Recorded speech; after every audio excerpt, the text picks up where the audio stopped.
with you, please let me know. Please give me a like, give me some hearts, and let me know that this resonates and that you are hearing me and that you're with me.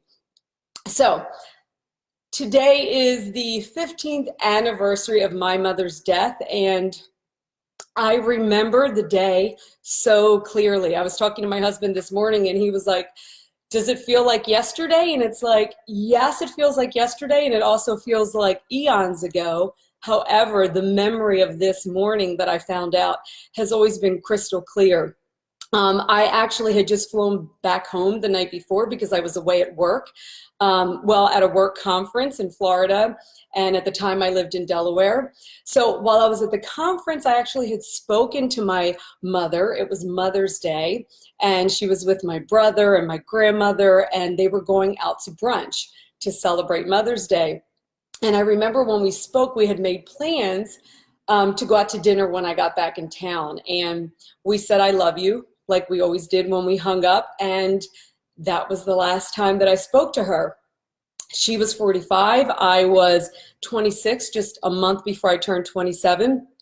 So fast forward a week later, and I had just flown in, like I said, the night before, and I had just gotten settled in at work. I was there maybe 20, 30 minutes after I arrived at the office, and my boss was actually still back in Florida. So I was the only one in the office at the time. I was the executive assistant to the vice president, so I was the only one in the office. He wasn't there. So my phone rang, and it's my aunt, my mom's sister, who I was very close to, and she was clearly upset, but she didn't say why. And she asked me to come over to her house, which was about 15 minutes away from my job.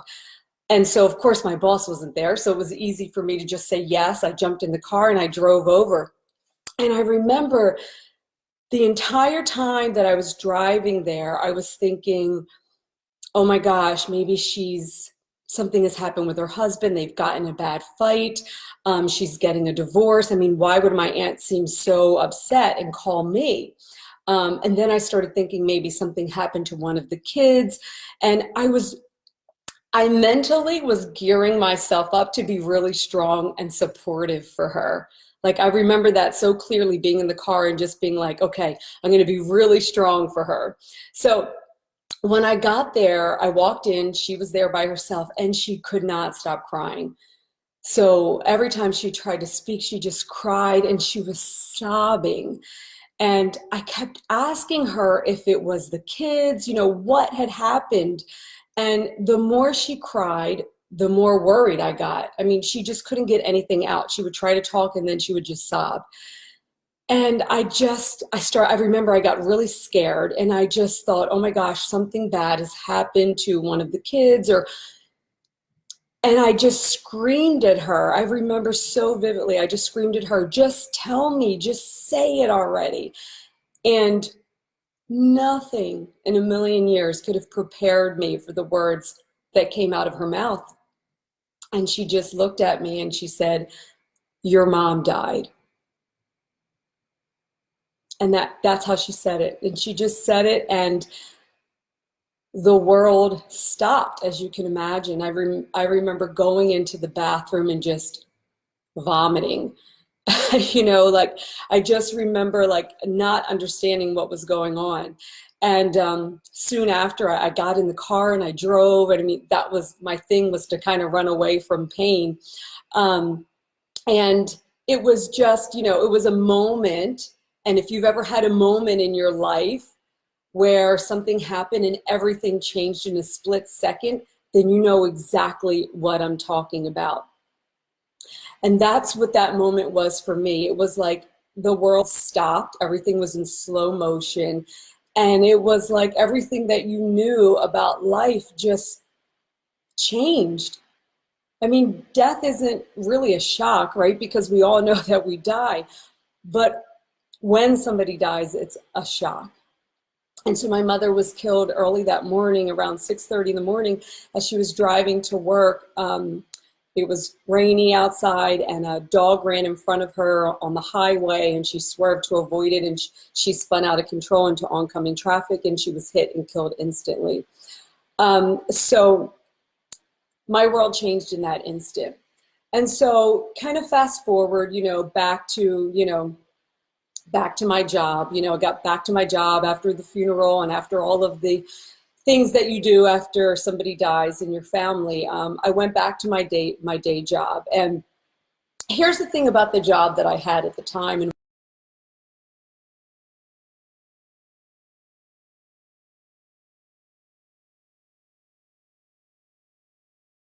why this story relates to this is it was a job that I really took for the money, like so many of us do, right? We take a job because it pays well, because it has good benefits. I mean, it's the kind of job I thought that I should be doing.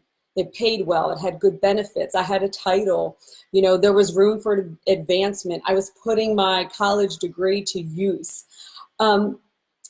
But the truth is I was never cut out for that job. I mean, I was an administrative assistant. I have never been cut out to be anyone's assistant. It just doesn't fit my personality. And so many of us, I'm sure, can relate to this.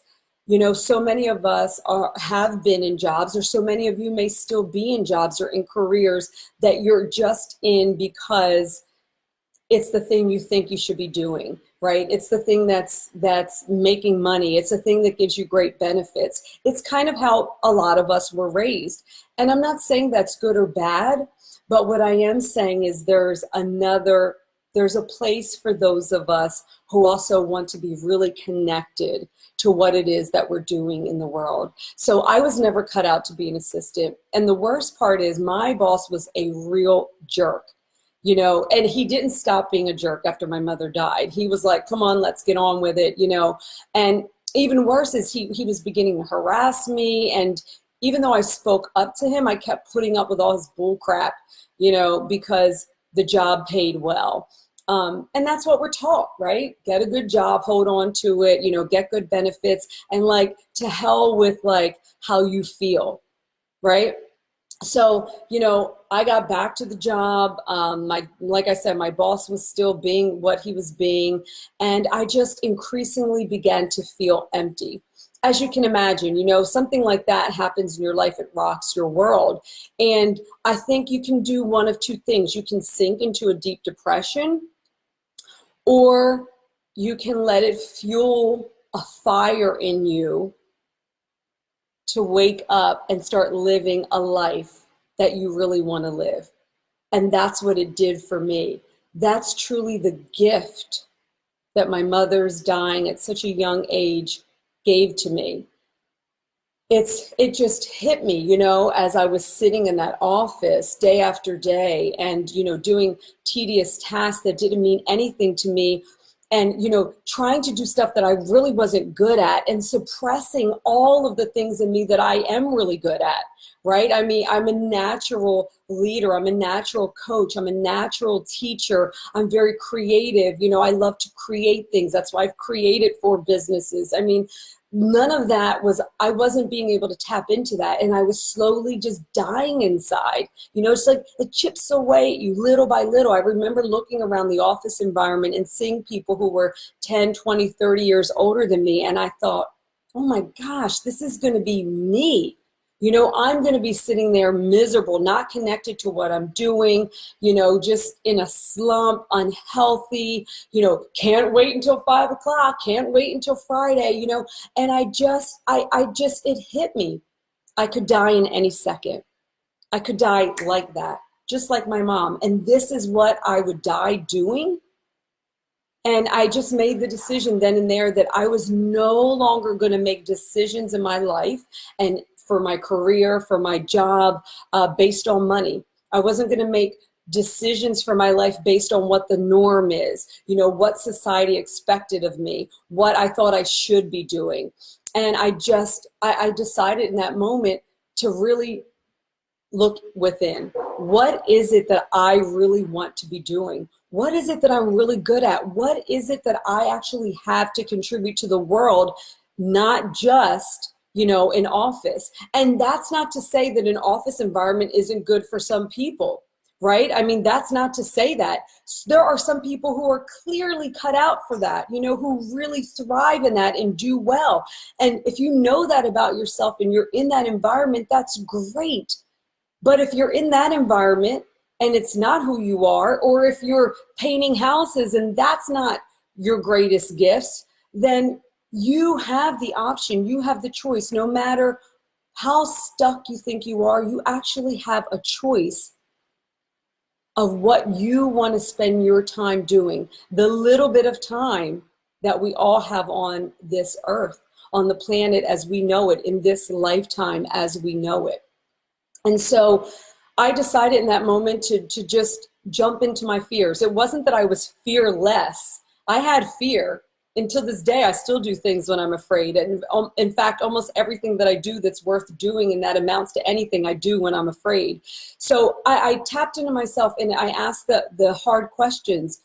And I realized, like, wow, I really want to be my own boss. Now, let me tell you something. This talk is not about being your own boss, because that's not for everybody. Being an entrepreneur is not for everybody, nor should it be.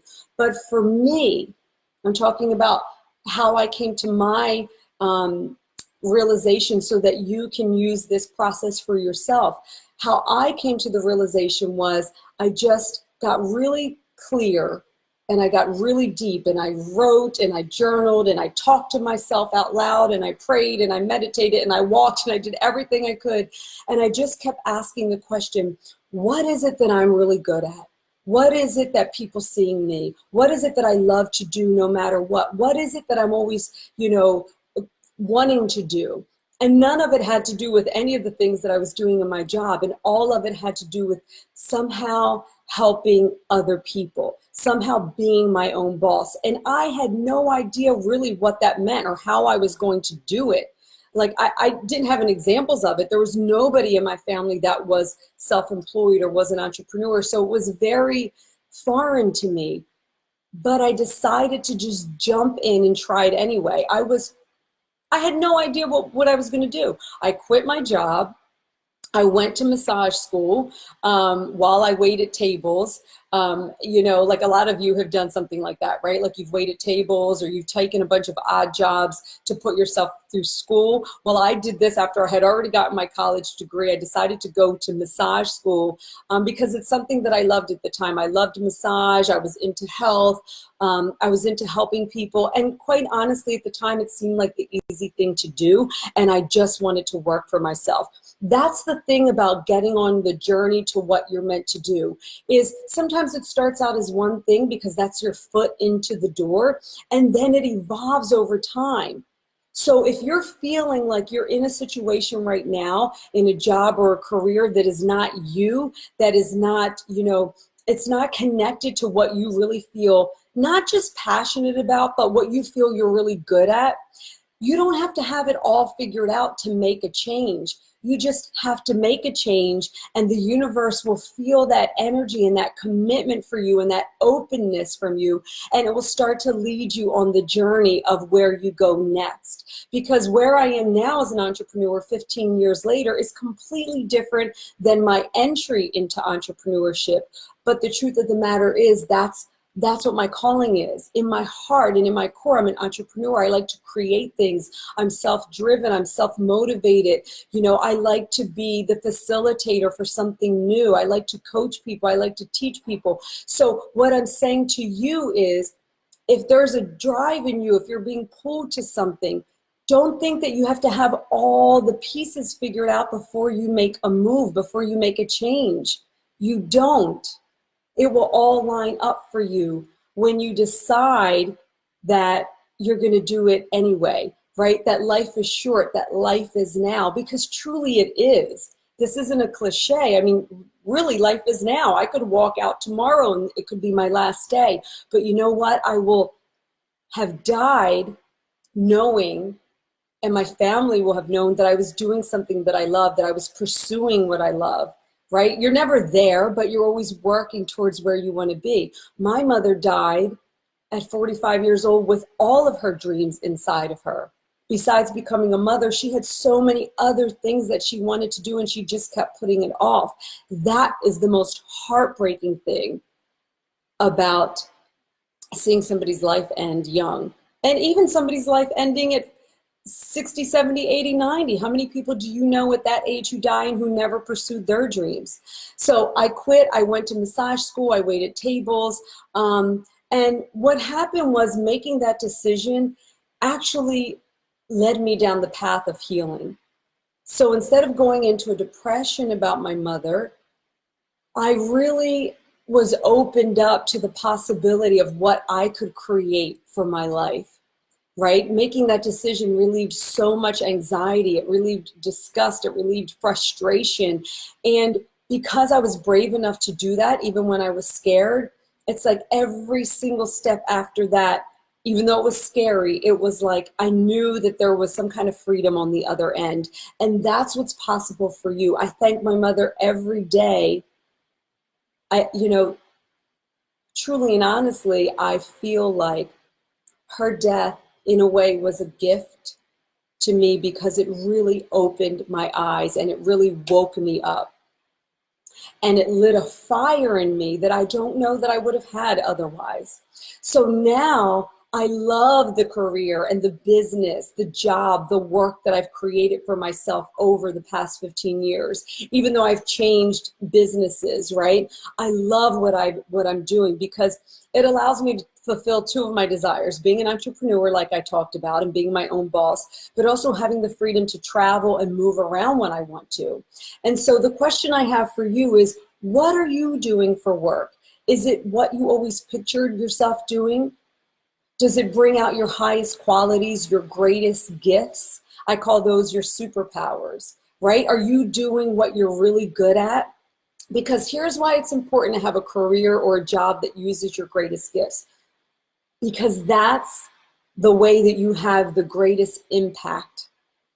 When you are actually doing work that uses your best qualities, like when I was an administrative assistant, that wasn't using any of my good qualities.